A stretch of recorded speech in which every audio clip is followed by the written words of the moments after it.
ETF index mutual funds నేర్చుకుని stock మార్కెట్లో రాణించాలనుకుంటున్నారా? వెంటనే ఈ నెంబర్కి కాల్ చేయండి. నమస్తే కళ్యాణ్ గారు. నమస్తే జయ గారు. కళ్యాణ్ గారు, కిషోర్ అనే ఒక అబ్బాయి మనకి మెయిల్ చేశారండి. మేడం, వర్క్ లైఫ్ని ఫ్యామిలీ లైఫ్ని ఎవరమైనా సరే బ్యాలెన్స్ చేసుకోవాలి. Work life balance.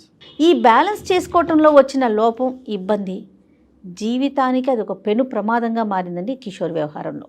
ఒకసారి కాల్ చేస్తాను, మీరే స్వయంగా మాట్లాడండి. తప్పకుండా మేడం. అంటే చాలా రెగ్యులర్గా వింటున్నామండి ఇష్యూస్. హలో హలో, ఎవరండి? నమస్తే అండి కిషోర్ గారు, నేను జయానండి, సుమన్ టీవీ నుండి. నమస్కారం మేడం. నమస్తే అండి. అదే మీరు పెట్టిన మెయిల్ గురించి నేను డాక్టర్ కళ్యాణ్ గారితో చెప్పాను. నాతో పాటు డాక్టర్ గారు కూడా ఉన్నారు, ఒకసారి మాట్లాడతారా? చెప్పండి కిషోర్ గారు, మీ ప్రాబ్లం ఏంటి? సార్, యాక్చువల్గా నేను ఒక రియల్ ఎస్టేట్ కంపెనీ కన్స్ట్రక్షన్స్ దాంట్లో మేనేజర్గా వర్క్ చేస్తున్నాను సార్. నేను మేనేజర్. మీ వయసు ఎంత అండి? సార్, నా వయసు వచ్చి 32 సార్. పెళ్ళి ఎంతకాలం అయింది? 2 years అవుతుంది సార్ మా మ్యారేజ్ అయ్యి. తను ఏంటంటే సార్, నాకు టైం ఇవ్వట్లేదు, నన్ను పట్టించుకోవట్లేదు, నన్ను అటు తీసుకెళ్ళట్లేదు, ఇటు తీసుకెళ్ళట్లేదు అనేసి. అంటే టైం ఇవ్వకపోవటం అంటే మీ వర్క్ టైమింగ్స్ ఏంటో ఫస్ట్ చెప్పండి. వీకెండ్లో అయినా ఇంట్లో ఉంటారా, ఉండరా? వీకెండ్స్ తో కూడా ఏంటంటే మాకు కంపెనీ ఈ ఎగ్జిక్యూటివ్ వీళ్ళతో కొంచెం ఎక్కువగా ఉంటుంది సార్. అంటే మీటింగ్స్ ఉంటాయి. వర్క్ టైమింగ్స్ ఏంటండి మీవి? పర్ఫెక్ట్ టైమింగ్ అని చెప్పలేను సార్. అంటే ఎక్కువ వర్క్ మీద టైమింగ్ ఎక్కువ ఉంటుంది. అవును సార్, అవును. పిల్లలండి? ఇంకా లేదు సార్. ఆవిడ ఏమైనా వర్క్ చేస్తున్నారండి మేడమ్? మేడం వచ్చేసి ఒక 6 months తను జాబ్ చేసింది సార్ బయట. తర్వాత తనకి ఎందుకో ఇంట్రెస్ట్ లేదని చెప్పింది. దాన్ని కూడా నేనేమి పట్టించుకోలేదు సార్. తన ఇష్టంకే నేను వదిలేశాను. అంటే ఇప్పుడు టైం స్పెండ్ చేయకపోవటం అంటే ఏంటి అర్థం? అంటే తనకి ఏం కావాలో చూస్తున్నాను, తన కేర్ తీసుకుంటున్నాను, తనకి ఏం అవసరం బాగానే చూసుకుంటున్నానని నేను అనుకుంటున్నాను సార్. కానీ నాకు స్పెసిఫిక్ గా నాకు టైం ఇవ్వట్లేదు, నన్ను బాగా చూసుకోవట్లేదు. అనుకుంటే సరిపోదు కదా, ఆవిడ అనుకోవాలి కదా. అంటే తనేమి ఎక్స్పెక్ట్ చేస్తుంది, మీరేమి ఇవ్వగలుగుతున్నారు? అంటే తను ఎక్స్పెక్ట్ చేసేది ఏంటంటే సార్, మోర్ టైం కావాలి, నాకు ఎక్కువ టైం కావాలి, నాకంటూ ఫీలింగ్స్ ఉంటాయి, షేర్ చేసుకోవాలని దాని మీద ఎక్కువగా తను ఫైట్ చేస్తుంది మేడం. ఇప్పుడు 2 years పాటు మీరు జరిగినటువంటి ప్రయాణంలో నేను కష్టపడుతున్నాను, అన్ని సదుపాయాలు నువ్వు అడగకముందు నీకు ఇస్తున్నాననే ఆలోచన మీదే ఉన్నారు. కానీ అసలు ఆ అమ్మాయికి ఏం అవసరం, ఆ అమ్మాయి ఏం కోరుకుంటుంది అనేది డిస్కస్ చేసే అంత టైం కూడా మీకు లేదు. కానీ మీరు ఇచ్చేది సరిపోతుందా, మీరు ఇచ్చింది కాకుండా ఇంకా ఏమైనా కోరుకుంటుందా అన్నది కూడా పసిగట్టలేనంత బిజీగా మీరు అయిపోయారు. నా వెర్షన్ కూడా కొంచెం ఆలోచించాలి కదా సార్. మీ వర్షన్ ఏంటి చెప్పండి. మీరు నా ప్రొఫెషనల్ టెన్షన్స్ ఏంటంటే తను కూడా ఆలోచించాలి కదా. కరెక్ట్ కాదు, మీ టైమింగ్స్ చెప్తే మాకు కొద్ది క్లారిటీ వస్తుంది. ఎర్లీ మార్నింగ్ 7 గంటలకు వెళ్ళిపోతుంది సార్. కొంచెం లేట్ నైట్స్ అవుతుంటుంది. మాకు ఆఫ్టర్ ఆఫీస్ అవర్స్ కూడా మాకు ఎక్కువగా బిజినెస్ మీట్స్ అవి ఎక్కువగా మేము కమ్యూనికేట్ అవ్వాల్సిన అవసరం ఉంటుంది. ఎగ్జిక్యూటివ్స్ తో డిస్కషన్స్ ఉంటాయి. చాలా వరకు ప్రొఫెషనల్ గా బిజీగా ఉంటుంది సార్. బ్రేక్ఫాస్ట్, లంచ్, డిన్నర్ 3 బయటేనా? మాక్సిమం అట్లనే అయిపోతుంది సార్ నాది. ఎవ్రీడే. మరి ఆవిడ వండి ఆవిడే తినాలి. బయట వచ్చేసి జాబ్ ఎంత కాంపిటీషన్ ఉంది, అన్ని రకాలుగా తెలుసు కదా మేడం. ఇప్పుడు నేను దాన్ని ఏదన్నా నేను స్కిప్ చేయగలిగితే రేపొద్దున నా ఎంప్లాయ్మెంట్ అనేది కూడా సెక్యూర్ లేకుండా ఉంటుందనే ఆ భయంతో కూడా ఎక్కువ వర్క్ చేయాల్సి వస్తుంది సార్. తనకు కూడా అర్థం కావట్లేదు సార్. అది ఇదైపోతున్నాను సార్. తన వల్ల చాలా నేను మెంటల్ గా, ఫిజికల్ గా చాలా వీక్ అయిపోయాను సార్. నిజంగా ఇంత కష్టపడేది మీరైనా మేమైనా ఎవరి కోసం అంటారండి? అది మన ఫ్యామిలీ కోసమే కదా మేడం. ఇది అయితే క్లియర్ గా ఉన్నారు కదా? అవును మేడం. రైట్. అసలు సమస్య ఏంటండి మరి? ఈ సమస్య అంటే మీకు అది ఎలా చెప్పాలో అర్థం కావట్లేదు మేడం. ఏముందండి, ఇప్పుడు మీరు టైం స్పెండ్ చేయట్లేదు, మీ భార్య టైం స్పెండ్ చేయాలి అని అంటుంది, అంతే కదా సమస్య. దీన్ని ఎలా మీకు షేర్ చేయాలో నాకు అర్థం కావట్లేదు సార్. అంటే కొంచెం మీరు ఉన్నది ఉన్నట్టుగా చెప్పండి. సమస్య పరిష్కారం గురించే కదా మీరు వచ్చింది మా దగ్గరికి. ఇక్కడికి వచ్చి మీరు ఆలోచిస్తే కష్టం. తను చేసిన తప్పు ఏంటంటే సార్, ఒక నడిపేవాడితో ఇల్లీగల్ ఎఫ్ఐఆర్ పెట్టుకుంది సార్. తనతో రిలేషన్కి వెళ్ళింది సార్. అసలు వినటానికి, ఆలోచించడానికి, ఊహించుకోవడానికే చండాలంగా ఉందండి. ఇది మీకు ఎలా తెలిసింది? ఎప్పటి నుంచి జరుగుతుంది ఇది? నాకు ఫస్ట్ కొంచెం డౌట్ వచ్చి దాన్ని నిలదీసి అడిగాను సార్. అడిగితే ఏం డౌట్ వచ్చింది? మీరు ఏం చూడటం వల్ల మీకు డౌట్ వచ్చింది? తను 6 months అప్పుడు జాబ్ చేసింది సార్, మానేసింది. ఎవరైతే జాబ్ చేసే వ్యక్తి ఉన్నారో అతను నేను కనుక్కున్నాను సార్. ఇదంతా అంటే నాకు విషయం క్లారిటీ వచ్చిన తర్వాతనే నేను మీతో పంచుకుంటున్నాను. అంత ఆధారాలతోనే మీరు మాట్లాడుతున్నారు ఈ రోజు మాతో. అవును సార్, తను ఒప్పుకుంటుంది సార్. నువ్వు నాకు నన్ను కేర్ చేయనప్పుడు నువ్వు నాకు అవసరం ఏంటి అని అంటుంది సార్. ఏం చెప్పాలి చెప్పండి సార్. కలికాలమా? నిజంగానేనండి, భయం వేస్తుంది కదా చాలా అండి. ఫస్ట్ 6 months పాటు మీరు పెళ్ళి అయిన తర్వాత ఆవిడ ఉద్యోగం చేసుకుంటుంది, ఆవిడ బిజీగా ఉంది, మీరు బిజీగానే ఉన్నారు. సో ఇది వంక కింద చూపెడుతూ ఆవిడ అలా కొట్టుకుపోతుందా, లేదంటే వాస్తవానికి ఇది ఒక నిజమైనటువంటి కారణం అనేది మీకు అర్థమవుతుందా? అంటే టైం ఇవ్వలే అని ప్రతి ఒక్కళ్ళు ఇలా చేస్తారా సార్? చర్చ లేదండి, ఇవన్నీ కూడా <0.1% అన్నట్టు నేను అనుకుంటున్నానండి. ఇది ఎక్కడా జరగదండి. బిజీగా ఉన్నంత మాత్రాన సంబంధాలు బంధాలు తెంచేసుకుని ఇష్టం వచ్చినట్టు అడ్డదారుల్లో పోవటం అనేటటువంటిది ఎక్కడా జరగదు. తను నిలదీస్తే తన సమాధానం ఏంటో తెలుసా సార్? చెప్పండి. నన్ను నిలదీసే రైట్ లేదు మానసికంగా అన్ని తెంచేసుకుందా అమ్మాయి అని చెప్తూ సార్. ఇంకొకటి తను అంటుంది ఎక్కువగా నువ్వు నన్ను ఈ విషయంలో క్వశ్చన్ చేస్తే సార్ నేను సూసైడ్ చేసుకొని చచ్చిపోతాను, నీ పేరు రాస్తానని చెప్పి బెదిరిస్తున్నారు సార్.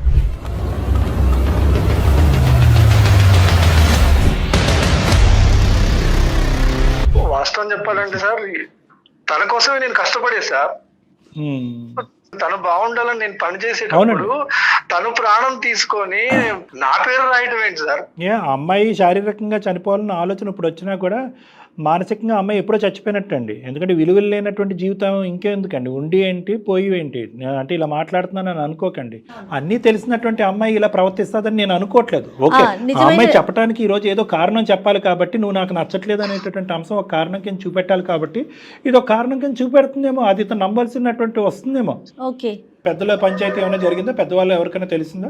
ఇంతవరకు లేదు సార్. అంటే దీన్ని ఎలా బయటకి తీసుకురావాలి, ఎవరికి చెప్పాలి అనే దాని గురించి మానసికంగా బాగా కురింగిపోయినాను సార్ నేను. ఇది ఎవరికి చెప్పలేనటువంటిది లేండి, కానీ ఒక 2 ప్రశ్నలు అడిగిన తర్వాత ఏ దిక్కును పోవాలో మనకు అర్థమవుతుంది. ఇది తెలిసి మీరు ఆ అమ్మాయిని తెలిసి ప్రశ్నించి నిలదీసి ఎంతకాలం అయిందండి? సార్ నేను నిలదీసి కూడా దాదాపు 3 నెలల పైనే అయింది సార్. మరి అప్పటి నుంచి ఇప్పటి వరకు మీరిద్దరు కలిసి ప్రయాణం చేస్తున్నారా? ఇంట్లో ఉంటున్నాం అంతే. తన పని తను చూసుకుంటుంది, నా పని నేను చేసుకుంటున్నాను. నువ్వు చెప్పచ్చు కదా, నీ బాధ ఇంత ఉందిగా అని చెప్పచ్చు. బయట సుఖాలను కోరుకోంత ఇదే ఉంది ఇందులో అని మీరు అడగలేదా ఒక్కసారి కూడా? నన్ను ఇండైరెక్ట్ గా నన్ను బెదిరిస్తుంది సార్. నన్ను అసలు నేను ఏం చేయలేదు, దానికి నాకు ఆన్సర్ రావట్లేదు. ఇప్పుడు నేను బయటికి వెళ్ళి ఇంటికి వచ్చే వరకు నాకు టెన్షన్ సార్. అసలు ఇంట్లో తను ఎలా ఉంది, నిజంగా అనుకున్నది ఏదైనా చేస్తే నా పరిస్థితి ఏంటి అని అసలు ఎంత మానసికంగా కృంగిపోయినాను సార్. అసలు ఎందుకు ఇంత పరువు తక్కువగా ఆలోచించేటటువంటి వ్యక్తిత్వం ఉండేటటువంటి భార్యని నీ పక్కన పెట్టుకుని ఇతని భార్య అన్నట్టుగా ఎందుకు ఉంచాలి మీరు? ఏముంది ఆ అమ్మాయి దగ్గర నుంచి మీరు పొందినటువంటి అంత గొప్పతనం ఏముంది 2 years? సార్ మొదటిది తనంటే నాకు ఇష్టం సార్. ఎందుకో తెలియదు మనకి. తను మీరు ఎందుకు భరించాలని మీరు అడుగుతున్నారు. అవును సార్, ఇప్పుడు మా ఇద్దరి మధ్యలో ఏం జరిగింది, తనేం చేసింది, నేనేం చేసింది అనేది మా ఇద్దరికే తెలుసు సార్. బయటికి తెలిస్తే సమాజం ఏమనుకుంటారు సార్? ఆ డిస్కషన్ లోకి వెళ్ళాలంటే చాలా లోతుగా వెళ్ళవచ్చు, సమాజం వర్సెస్ మనస్సాక్షి గురించి. సర్లేండి, ఇప్పుడు మీకు ఆవిడంటే ఇష్టం, సమాజం అంటే కనుక ఇలాంటివి తీసుకెళ్తే చేతకాని మొగుడు అనేటటువంటి పరువు పోద్దు అనేది ఒక ఆలోచన మీకు ఉంది. ఏదో సమాజాన్ని వచ్చి ఈవిడ్ని బాగు చేయమనండి, కౌన్సిలింగ్ ఇచ్చి బాగు చేయమనండి ఈవిడ్ని. మీరేమి ఎక్స్పెక్ట్ చేస్తున్నారు? ఇప్పుడు డాక్టర్ గారిని ఏం మాట్లాడమంటారు? అసలు మాట్లాడమంటారా, లేదంటే నిర్ణయం మేము ఏం చెప్తే అది చేయాలని మీరు అనుకుంటున్నారా? సార్ మీకు మెయిల్ చేసిన ఉద్దేశమే సార్, నాకు ఏదన్నా రిలీఫ్ వస్తుంది అని నేను ఆశించే చేశాను మేడం మొదటగా. కరెక్ట్. అయితే మేడం తను అంటే నాకు ఇష్టం మేడం. ఇప్పటికైనా తను మారి తన తప్పు తను తెలుసుకుంటే కూడా నేను క్షమించడానికి సిద్ధంగానే ఉన్నాను. మీరు చేసినటువంటి తప్పు ఏమన్నా ఉన్నది అంటే కనుక అది చొక్క మాత్రమే. ఆ అమ్మాయి చేసినటువంటి తప్పు ఒక గీత లాంటిది. సో ఈ రెండిట్లకి చాలా డిఫరెన్స్ ఉంది. ఫస్ట్ అది మెంటల్గా తీసేసేయండి. ఈరోజు మేము మిమ్మల్ని అడిగే ప్రశ్న ఏంటంటే, మా సలహా మీకు ఇచ్చేస్తే ఫోన్ పెట్టేయచ్చా, లేదా భార్యతో కూడా మాట్లాడాలా? అసలు దాన్ని ఎలా తీసుకోవాలో నాకు అర్థం కావట్లేదు. కానీ మీరు మాత్రం ఒక్కసారి మీరు మాట్లాడి మీరు ఏదన్నా చేయగలిగితే నాకు ఏదన్నా చేయండి సార్. అది మాత్రం నేను ఆశించేది అదే. కిషోర్ గారు అనేది ఏంటంటే, మళ్ళీ తను యాక్సెప్ట్ చేయడానికి రెడీగా ఉన్నారు. ఆ అమ్మాయి మనసు మార్చుకొని ఇక మీదట ఇది జరగదు, రిపీట్ కాదు అంటే కనుక ఆయన యాక్సెప్ట్ చేయడానికి రెడీగా ఉన్నారు. అంతేనండి? అవును మేడం. మీరు చెప్పినటువంటి కారణానికైతే కనుక 99% ఆఫ్ ద కేసెస్లో నేను జయ గారు ఎందుకు వచ్చిన పాపం అయ్యా, ఎందుకు వచ్చిన భారం వదిలేయ్యా అని చెప్తాం. కానీ కేవలం ఒకే ఒక మాట మీరు అన్నారు, ఏంటంటే నా భార్యను నేను ప్రేమిస్తున్నాను అని అన్నారు. కాబట్టి మీలో ఆల్రెడీ ఆ క్షమాగుణం ఉంది. కాబట్టి ఆ అమ్మాయి ఏమన్నా మార్పులు చేర్పులు చూపెడుతుందేమో ఒకసారి గమనిద్దాం. లేదు ఇప్పటికి కూడా ఆ అమ్మాయి బ్లేమ్ గేమ్ ధోరణిలోనే నువ్వు బిజీ మెంటాలిటీ కాబట్టి నేను బిజీ అవుతాననే మెంటాలిటీలో ఈ అమ్మాయి మాట్లాడితే మాత్రం కౌన్సిలింగ్ మార్పు ఆ అమ్మాయికి కాదు, కౌన్సిలింగ్ మార్పు మీకు రావాలి. ఆ విధంగా ఓపెన్ ఎండెడ్గా ఇస్తేనే మేము ఆ అమ్మాయితో మాట్లాడతాం. మెట్టు దిగండి, మరీ దిగజారిపోకండి, ఫోన్ కలపండి. మీరు ఒకసారి ఆవిడతో మాట్లాడి మేము ఉన్నామని చెప్పి మాకు అంటే డాక్టర్ గారికి అప్పచెప్పండి అండి, మాట్లాడతారు. సరే మేడం. రైట్. దయచేసి లైన్ లో వేచి ఉండండి. అంత బిజీ ప్రతి ఒక్కరూ ఉంటాము అనేది మీరు అన్నారు చూడండి, ఒక క్వాలిటీ టైం అనేది ప్రతి ఒక్కరం ఇవ్వాలి. అందుకోసం ఆవిడ తీసుకోవాల్సిన నిర్ణయం అయితే ఇది కాదు కదా కళ్యాణ్ గారు. హలో హలో దీప్తి, చెప్పు, ఎందుకు కాల్ చేసావు నాకు? అలా మాట్లాడితే ఎలా? నేను చెప్పాను కదా నీతో నేను మాట్లాడనని చెప్పేసా, ఇంకా అక్కడితో కథం. ఇంకా నాకు మాత్రం ఫోన్ చేయక నాతో మాట్లాడుకో. నేను ఏమన్యాయం చేశాను చెప్పు. ఏమన్నా చేసావేంటి? నేను చెప్పాను కదా ముందే నీకు. నేను నువ్వు చేసిన తప్పు ఇంకొకళ్ళు ఎవరైతే వేరే వాళ్ళు ఎవరు క్షమించే వాళ్ళు కాదు, నీతో మాట్లాడే వాళ్ళు కాదు. నువ్వు చేసిన తప్పు కాదా? ఎన్నిసార్లు నీకోసం ఎంత ఘనంగా వెయిట్ చేశాను. ఏ రోజైనా నాకు టైం ఇచ్చావా? నా లైఫ్ తో నువ్వు ఆడుకుంది నువ్వు. నీకు జాబు, నీకు శాలరీ, నీకు డబ్బే కావాలంటే అవసరంలో పెళ్లి చేసుకోవద్దు. నా లైఫ్ స్పాయిల్ చేసింది చాలు. ఇప్పుడే పెళ్లి చేసుకున్నప్పుడు ఇట్లా ఉన్నావు, రేపొద్దున నా పిల్లలు పుడుతున్న పరిస్థితి ఏంటి? నేను ఎవరి కోసం కష్టపడుతున్నాను? నా భార్య బాగుండాలి, రేపొద్దున పుట్టే పిల్లలు బాగుండాలి, మన లైఫ్ బాగుండాలి, లగ్జరియస్ లైఫ్ రావాలి, అన్ని రకాలుగా బాగుండాలని నేను కోరుకుంటున్నా. తప్పు లేదు దీప్తి. అంటే నా వైపు నుంచి అయితే నేను ఎటువంటి నీకు హాని చేయలేదు. నీకు కళ్ళలో కూడా దీప్తికి అన్యాయం చెయ్యాలనేది ఆలోచన కూడా నేను రానివ్వను. నువ్వు పబ్బులకి, సినిమాలకి, షికార్లకి ఇచ్చినంత టైం నాకు ఏ రోజైనా టైం ఇచ్చావా? భార్య ఒకటి ఉంది ఇంట్లో, తల్లిదండ్రులు వదిలిపెట్టి వచ్చింది, నీ కోసం లైఫ్ స్ట్రగ్లింగ్ చేసిన నువ్వు ఎప్పుడైనా ఆలోచించావా? నాకు అవన్నీ ప్రొఫెషనల్ మీటింగ్స్. నా పర్సనల్ గా ఊరేగటానికి నేను ఎక్కడికి వెళ్ళలేదు. కానీ నువ్వు చేసింది ఏంటి?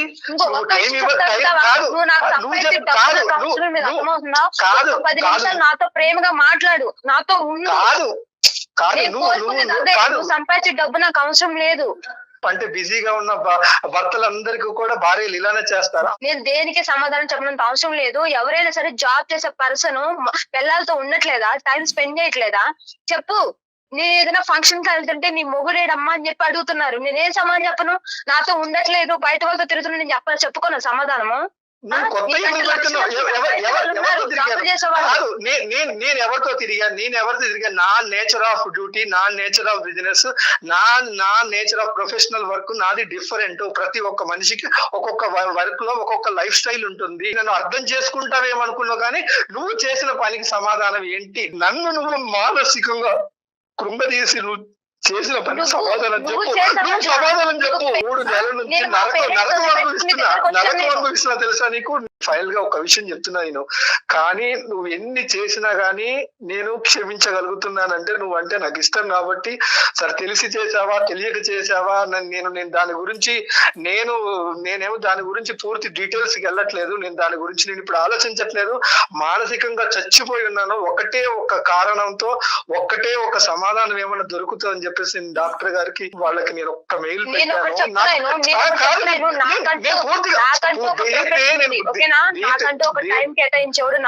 నేను పూర్తిగా చెప్పేది వింటావా లేదా? నేను వాళ్ళకి నేను మెయిల్ చేశాను. వాళ్ళు బ్యాక్గ్రౌండ్ లో కూడా ఉన్నారు. నా కోసం ఒక్కసారి మాట్లాడు. నిన్ను బ్రతిలాడుకుంటున్నా. ఒక్కసారికి మాట్లాడు. దీప్తి, నమస్తే అమ్మా. డాక్టర్ కళ్యాణ్ చక్రవర్తి, అందమైన జీవితం. నాతో పాటు సీనియర్ హోస్ట్ ఉన్నారు, జయ గారు. నమస్తే సార్. నమస్తే. జయ గారు తెలుసమ్మా? తెలుసు సార్. నమస్తే అమ్మా దీప్తి. నమస్తే మేడం. మరోలా అనుకోవద్దు, మొత్తం మీ కన్వర్జేషన్ మొత్తం మేము కూడా వింటూ ఉన్నాము. డాక్టర్ గారు నేను కూడా సైలెంట్ గా. మరి ఇంత చక్కగా మాట్లాడుతున్నా నువ్వు, మా ప్రోగ్రామ్ చూసేటటువంటి వాళ్ళు కూడా ఇటువంటి పక్కదో పడుతున్నారు అనేటటువంటిది మాకు చాలా బాధ కలిగిస్తుందమ్మా. అంటే మేము 4 పాఠాలు నేర్పించడానికి మేము ఈ కార్యక్రమం మొదలు పెడితే, నీలాంటి తెలివైన చదువుకుని ఉద్యోగం చేసేటటువంటి ఆడపిల్లలు కూడా ఇలా పక్కదోవలోకి వెళ్ళి పిచ్చి పనులు చేస్తే ఏంటమ్మా అర్థం? సార్, నేను జాబ్ చేశాను సార్. నా భర్త ఇబ్బంది పడిపోతున్నాడు, నా భర్త టైంకి తినట్లేదని చెప్పి నేను 6 నెలలు జాబ్ చేసి మానేశాను సార్ నా భర్త కోసము.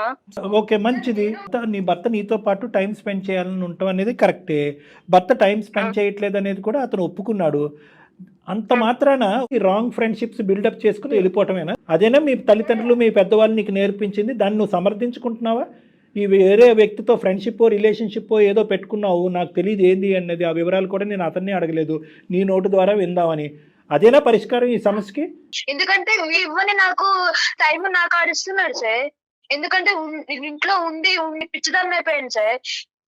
ఎప్పుడో మార్నింగ్ వెళ్తాడు, ఈవినింగ్ వస్తాడు. నేను ఒక భార్య ఉన్నదాన్ని, ఒక పిచ్చిదాన్ని ఉన్నదాన్ని పట్టించుకోవాలి కదా సార్. నేను ఏమైనా షాపింగ్ చిరాకులకి ఏమైనా తిరగమని చెప్పట్లేదు. నాతో 10 నిమిషాలు ప్రేమగా మాట్లాడమని చెప్తున్నాను సార్. ఇక్కడ నీకు ఒక భర్తను పెట్టుకుని అటువైపు డైవర్ట్ అవటం అనేది తప్పు. కానీ ఈరోజు ఇంకొక మాట చెప్తే అతను గుండె అయిపోయి చచ్చిపోయేటట్టున్నాడు నీ భర్త. ఒక రెండు విషయాలు అడుగుతాను, క్లారిటీ. సరే, భార్యకి ఒక టైం ఇవ్వనోడు పెళ్లి చేసుకోకూడదు, సన్యాసికి ఉండిపోవాలి ఇంకంతే. కాదు దీప్తి, డబ్బు అనుకున్నవాడు డబ్బులోనే ఉండాలి. ఎందుకు మాలాంటి జీవితాలు కట్నాలు తీసుకుని ఎందుకు అమ్మాయి జీవితం నాశనం చేయడం ఎందుకు సార్?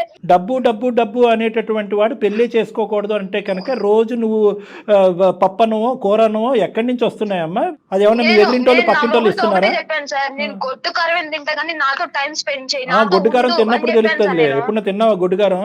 డబ్బులు సంపాదించేవాడైతే డబ్బులు పెళ్లి చేసుకో, ఉద్యోగాన్ని నచ్చేవాడైతే ఉద్యోగాన్ని పెళ్లి చేసుకో అనేటటువంటి మాటలు అంత సులభంగా లేదమ్మా ఈ రోజులు, ఈ కాలంలో. తల్లిదండ్రులు తర్వాత చూసుకునేది హస్బెండే కదా సార్. తల్లిదండ్రులు డబ్బులు ఎక్కువ పెళ్లి చేస్తారు అమ్మాయిలకి. భర్త చూసుకుంటాడు, భర్త ఉంటాడని కదా సార్ పెళ్లి చేస్తారు అమ్మాయిలకి. దీప్తి, అతను మీకు టైం ఇవ్వకపోవడం అనే దాన్ని మేము సమర్థించట్లా. ఖచ్చితంగా మీకు టైం ఇవ్వాల్సిందే. కానీ దానికి ఇదే మీరు పరిష్కారం? ఇది 2 చాప్టర్స్ కింద మాట్లాడుకుందాం. కొద్ది కూల్ డౌన్ అవ్వమ్మా. ఎందుకంటే ఇది నలుగురు ముందు పెట్టేటటువంటి పంచాయతీ కాదు. మీ తల్లిదండ్రుల వరకు వెళ్ళలేదు, అతని తల్లిదండ్రుల వరకు వెళ్ళలేదు. ఇది అందమైన జీవితం అనేటటువంటి ఈ వేదిక మీదే ముగించాలి అనే మంచి ఉద్దేశంతో మేము ఇక్కడ మాట్లాడుతున్నాం. 2 కాన్సెప్ట్స్ కింద మాట్లాడుకుందాం. ఒకటి టైం ఇవ్వకపోవటం, రెండోది నువ్వు సో కాల్డ్ సంబంధం పెట్టుకోవటం. ఈ 2 వేరే అంశాలు. టైం కేటాయించకపోవటం వల్ల సంబంధాలు పెట్టుకోవాలి అనుకుంటే ప్రపంచంలో ఒక్క కుటుంబం కూడా సవ్యంగా ఉండదు. ఎవరైతే కనుక నిన్ను ఎక్కించుకుని ఆఫీస్లో దింపేటటువంటి ఒక వ్యక్తితో నువ్వు ఒక కనెక్షన్ పెట్టుకోవటం అనేది కరెక్టా అని మేము అడుగుతున్నాం. చేయకూడనటువంటి తప్పు ఏమన్నా చేసావా? నార్మల్ గా మాట్లాడుతూ నార్మల్ గా ఉంటాం సార్, అంతే. రిలేషన్ అంతా కూడా ఏం లేదు సార్. వాళ్ళకి ఆల్రెడీ మ్యారేజ్, పిల్లలు ఉన్నారు సార్. నాతో టైం స్పెండ్ చేస్తున్నారు, నన్ను అర్థం చేసుకుంటున్నారు, అండర్స్టాండింగ్ ఉంది కాబట్టి ఉంటున్నాను సార్. నేను మీ ముందే ఇట్లా మాట్లాడుతుందంటే సార్, నా ఇంట్లో ఒక్కడున్నప్పుడు పరిస్థితి ఏందో మీరు ఒక్కసారి ఆలోచించండి సార్. నంగనాచి మాటలు మాట్లాడుకో, అర్థమవుతుందా? నేను ఎన్ని రోజుల నుంచి నేను నరకం అనిపిస్తున్నాను ఇంట్లో, నాకు తెలుసు. నువ్వు నరకం చూసావా, నేను నరకం చూసాను అన్నది నా అంతరాత్మకి తెలుసు, పైన భగవంతుడికి తెలుసు. గుర్తుపెట్టుకో. నీ అంతరాత్మకి సమాధానం చెప్పు, నీ అంతరాత్మకి సమాధానం చెప్పు చాలు. నువ్వేం చేసావో, ఇన్ని రోజులు నీ గురించి నేను టార్చర్ అనిపించానో నాకు తెలుసు. టార్చర్ అనిపించే ఏం చేశాడమ్మా? ఉద్యోగం చేసుకున్నాడమ్మా. ఆ ఉద్యోగంలో డిమాండ్ అతనికి ఏమి సరదా ఎక్కి కొవ్వెక్కి ఆఫీస్ లో కూర్చోట్లేదు. ఎప్పుడు ఇంటికి వస్తానా నేను? ఎంత టైం మనతో పాటు రాదు సార్. మనం ఉన్న రిలేషన్షిప్ లో నాకు టైం అనేది ఉంటుంది సార్. అమ్మ, మీరిద్దరు కలిపి సముద్రం అంత ప్రయాణం చేయాలి. 2 సంవత్సరాల్లో ఏమి 3 మూళ్ళు ముచ్చటేమీ కాదు. జీవితాంతం సుఖపడేటటువంటి దానికి ఓపిక ఓర్పు ఉన్నప్పుడే మీరు కష్టపడతారు. Make hay when the sun shines అంటారు పాత సామెత. అతను కష్టపడుతున్నాడు. అతను ఆఫీసులో కూర్చున్నంతసేపు, ఏదో మీటింగుల్లో కూర్చున్నంతసేపు నీ గురించే స్మరించుకుంటున్నాడు. ఎప్పుడు వైఫ్ వెళ్ళిపోవాలి, ఎప్పుడు ఇంటికి వెళ్ళిపోవాలి, ఎప్పుడు వైఫ్ దగ్గరికి వెళ్ళాలి అని అనుకుంటున్నాడు.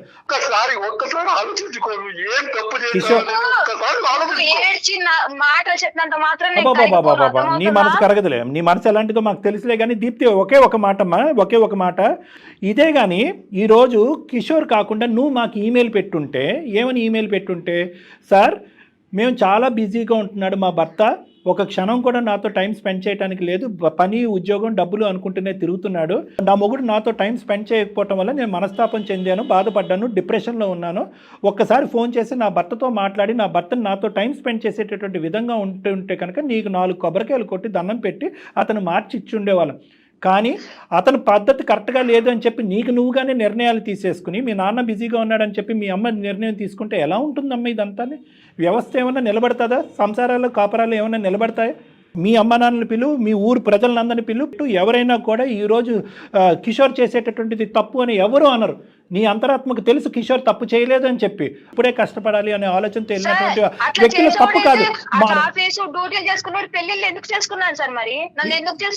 డ్యూటీలు ఉద్యోగాలు ఉదయం 7 నుంచి సాయంత్రం 7 వరకు కష్టపడేటటువంటి మగాళ్ళు ఎవరు కూడా పెళ్లిళ్ళు చేసుకోకూడదా? ఇది నువ్వు ఒక కొత్త గ్రంథం రాస్తున్నావా?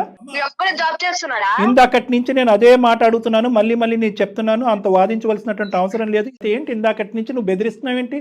అతని పేరు రాసి చచ్చిపోతానంటే రాసి చచ్చిపోవమ్మా. ఎవరు వద్దన్నారు? ఏమని రాస్తావు? అందులో ఏమని రాస్తావు?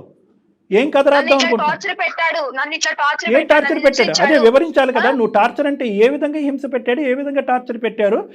కర్రతో కొట్టాడా, కత్తితో కోసాడా, తాగొచ్చి తందనాలు ఆడాడా, ఏం చేశాడు? భార్య అక్రమ సంబంధం పెట్టుకుని ఇంట్లోంచి బయట పారిపోతే కనుక నేను అక్రమ సంబంధమే అంటానమ్మా. నువ్వు చెప్పినటువంటి దాన్ని ఈ విధంగా సమర్థించుకుంటూ అతను టైం స్పెండ్ చేయట్లేదు కాబట్టి నేను నాది ఇలా నడిపిస్తున్నాననే మాటని, ఆ వాదన నేను అస్సలు విన్ను.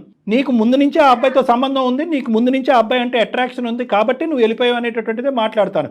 నువ్వు నీ బ్యాడ్ హ్యాబిట్స్ మానుకోవటం గురించి ఈ అబ్బాయిని వర్క్ కట్ చేసుకోమంటాం అనేది అసలు ఎవరు సమర్థించరు. సార్ నా భర్తని పెళ్లి చేసుకున్న కాడ నుంచి నా భర్త తప్ప ఎవరిని నేను అట్లా అనుకోలేదు సార్. Right, okay. వీరి గురించి ఆలోచించి టైం అంతా పెట్టి పిచ్చిదానిలాగా ఉండ్లో ఎప్పుడు వస్తాడని చెప్పి కడుపులు కాల్చుకొని కళ్ళతో ఎదురు చూసిన రోజులు ఉన్నాయి సార్. ఓకే, నువ్వు ఒక డిప్రెషన్ లో ఈ పని చేసావు అంటే కనుక అతనితో మేము మాట్లాడటానికి ఒక అవకాశం ఉంది. నా భర్త కరెక్ట్ గా ఉండి నాతో టైం స్పెండ్ చేస్తే నాకు ఓకే సార్. అంటే ఏంటమ్మా ఓకే అంటే? నాకంటే నేను కరెక్ట్ గా ఉంటాను సార్, తనతోనే ఉంటాను. నీ భర్త మారాలి అనేటటువంటి మాట ముందు ఫస్ట్ నేను మారుతాను సార్, నేనేదో తెలియక ఒక డిప్రెషన్లో నాకు ఒంటరితనం వల్ల బాధపడుతూ ఏం చేయాలో తోచక ఒక అనవసరమైనటువంటి అట్రాక్షన్కి నేను లోన్ అయ్యాను అనేది ఫస్ట్ నువ్వు నీ వైపు నువ్వు వేలెత్తి చూపెట్టుకుని మాట్లాడితే కనుక తర్వాత మిగతా అంశం మాట్లాడతాను. నువ్వు చేసింది తప్పా కాదా? ఆమెకు ఆ పశ్చాత్తాపం కనపడలేదు సార్, ఇప్పటికీ ఆమెకు ఆ పశ్చాత్తాపం లేదు. తప్పు చేశానని ఈ రోజు కూడా ఒప్పుకోలేకపోతుంది సార్. నాతో నీ భార్యతో నేను కరెక్ట్ గా ఉంటాను, నా భార్యకి ఒక టైం ఇస్తాను, నా భార్యతో ఉంటాను. నువ్వు చెప్పావా కట్టుకున్న మొగుడివి పెళ్ళం ఉంటుంది, పెళ్ళంతో టైం స్పెండ్ చేయాలి, తనకంటూ ఒక కోరికలు ఉంటాయని చెప్పి అమ్మా ఒకటి కిషోర్, ఇది 4 గోళ్ల మధ్యన నలిగేటటువంటి అంశం కాబట్టి నువ్వు ఇలాగ ఈ విధంగా ఇంత గాంభీరంగా ఇంత ఘాటుగా మాట్లాడుతున్నావు. కానీ ఇంకొక 10 మంది మీ అమ్మ నాన్న అటు ఇటు ఉంటే కనుక 2 చెంపలు వాయిస్తారు నీకు. ఇప్పటికైనా మారేటటువంటి అవకాశాన్ని ఆలోచించుకో. ఒకే ఒక మాట నేను అంటున్నాను, అతను ఎలా మారుతాడు, ఎంత నీ టైం స్పెండ్ చేస్తాడు అనేటటువంటిది తర్వాత మాట్లాడదాం. ఇందాకటి నుంచి చెప్తున్నాను, ఈ 2 వేరే అంశాలు. ఒక చొక్కా వర్సెస్ పెద్ద గీత అని అన్నాను. నువ్వు చేసినటువంటిది ముమ్మాటికి తప్పు, నేరం. నీ మనస్సాక్షిమే చెయ్యేసుకుని నువ్వు చేసింది ముమ్మాటికి తప్పా కాదా? తప్పేనా? తప్పు. ఓకే, ఇప్పుడు ఒకటైతే నువ్వు చెప్పావు, అతనితో ఏదో రిలేషన్షిప్ ఏమీ లేదు, అతను నాతో మాట్లాడేవాడు, నేను అతనితో మాట్లాడాను. అక్కడ వరకు నీ క్యారెక్టర్ అనేటటువంటిది చాలా పదిలంగా ఉంది. అన్నిటికంటే ముఖ్యమైన అంశం ఈ తప్పుకి పరిష్కారం ఏంటమ్మా? ఏ విధంగా నువ్వు కిషోర్ని క్షమాపణ అడుగుదామని అనుకుంటున్నావు? ఫస్ట్ అది చెప్పు. నువ్వు తప్పు చేసావా అనేది 3 నెలలు బట్టి కిషోర్ నీ వెంట పడుతున్నాడు. ఒక్కసారైనా అవునండి నేను తప్పు చేశాను, నన్ను క్షమించండి, కానీ మీరు కూడా ఇలా మారండి అని అనుంటే అసలు మా వేదిక ఎందుకు? నువ్వు చేసినటువంటి పన్నే సమర్థించుకుంటున్నావు. ఆఖరికి ఈ కాల్ మొదలయ్యి అరగంట అయింది, నిన్నే నువ్వు సమర్థించుకుంటున్నావు. ప్రపంచంలో ఏ స్త్రీ కూడా సమర్థించుకోదు, నువ్వు సమర్థించుకుంటున్నావు.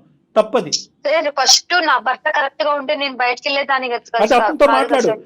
నేను మారుతాను సార్. ఫస్ట్ నేను చేసిన తప్పులని ఒప్పుకుంటాను సార్ నా భర్త ముందు. భర్త నీ ముందే ఉన్నాడు, మాట్లాడు, నీ భర్తతో మాట్లాడు. నేను ఇన్ని రోజులు నేను తప్పు చేశాను కాబట్టి నా మనస్ఫూర్తిగా చెప్తున్నా, ఇప్పటి నుండి నా నుండి ఎటువంటి మిస్టేక్స్ కానీ ఎటువంటి తప్పు కానీ జరగదు. ఇప్పటి వరకు నేను కరెక్ట్ గా ఉంటాను. నువ్వు మారుతానంటే నేను యాక్సెప్ట్ చేసి నీతో ఉంటాను. ఎవరైతే ఈ అమ్మాయి ఒక పరిచయం పెంచుకుందో అది కేవలం మాట వరకే, ఫోన్ కాల్స్ మెసేజెస్ వరకే. వీళ్ళిద్దరి మధ్య ఎటువంటి సంబంధము అక్రమ సంబంధం అంటూ ఏది లేదు అనేటటువంటిది ఆ అమ్మాయి కళాఖండిగా చెప్తుంది. అది నువ్వు నమ్ముతున్నావా కిషోర్? నేను నమ్ముతున్నాను సార్.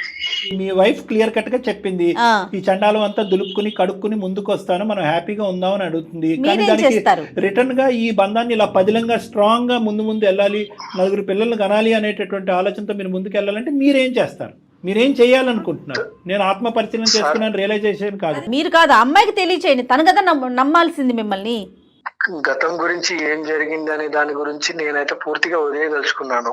ఖచ్చితంగా నేను నా తరపున ఏదన్నా పొరపాటు నీకు అనిపిస్తే మాత్రం దాన్ని కూడా నువ్వు చెప్పొచ్చు. ఇలా మారిపోయి మంచిగా ఉంటావు అనుకుంటే నాకు అంతకంటే సంతోషం అయితే ఏం లేదు. నా తరపు నుంచి ఏమన్నా మార్చుకోవడానికి కూడా నేను సిద్ధంగానే ఉన్నా. నువ్వు కరెక్ట్ గా ఉండి నాతో టైం స్పెండ్ చేసి మా ఫ్యామిలీతో ఉంటానంటే బీ హ్యాపీ. నాకు మధ్యం కలిసి ఉన్నా. నేను మనస్ఫూర్తిగా చెప్తున్నాను, నన్ను క్షమించు. Okay very good, both of you very good, all the best. అమ్మ ఒకసారి మీరు ఏమన్నా అంటే నన్ను లేదంటే ఎవరైనా కౌన్సిలర్ని ఒకసారి కలిస్తే కనుక ముఖ్యంగా ఈ వర్క్ లైఫ్ బ్యాలెన్స్ మీద ఒక 2 మంచి మాటలు కౌన్సిలింగ్లో కూడా చెప్పడానికి అవకాశం ఉంటుంది. ఎందుకంటే ఈ రోజు వరకు అతను పని తగ్గించుకోవటం, పని పెంచుకోవటం అనేది అతని చేతుల్లో లేనటువంటి పని. వాస్తవాలు నీకు తెలియాలి కాబట్టి చెప్తున్నాను దీప్తి. ఒక అంశం పరిగణలోకి వచ్చింది కాబట్టి అతనికి ఇంకో దిక్కుతోచినటువంటి పరిస్థితిలో స్టెప్ డౌన్ అవుతున్నాడు. అతను ఏమి ఆ సంస్థకి యజమాని ఏమీ కాదు.